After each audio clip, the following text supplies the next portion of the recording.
যৌন সমস্যা বা সেক্সুয়াল প্রবলেম নিয়ে কথা বলা আমাদের সমাজে এখনো একটি বড় চ্যালেঞ্জ, কিন্তু বৈজ্ঞানিক দৃষ্টিভঙ্গিতে এটি শরীরের অন্য যে কোনো সমস্যার মতোই স্বাভাবিক।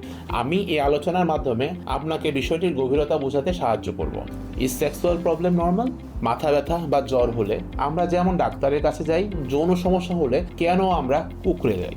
আপনি কি জানেন বিশ্বের প্রতি 3 জন পুরুষের মধ্যে 1 জন এবং প্রায় 40% নারী জীবনের কোনো না কোনো সময়ে যৌন সমস্যার সম্মুখীন হন।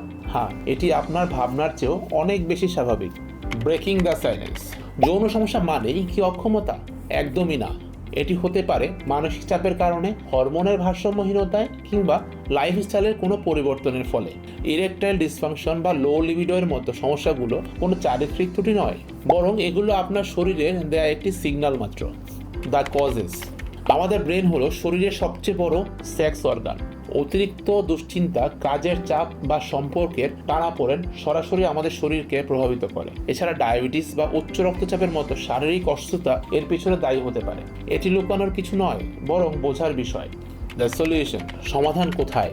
প্রথমেই সংকোচ ত্যাগ করা, সঠিক বিশেষজ্ঞের পরামর্শ এবং জীবনযাত্রায় ছোটখাটো পরিবর্তন, যেমন নিয়মিত ব্যায়াম বা সুষম খাবার, এই সমস্যাগুলো কাটিয়ে উঠতে সাহায্য করে। মনে রাখবেন, কথা বলাই সমাধানের প্রথম ধাপ। নিজেকে দোষারোপ করা বন্ধ করুন। আপনি একা নন, বরং এটি পুরোপুরি নিরাময়যোগ্য।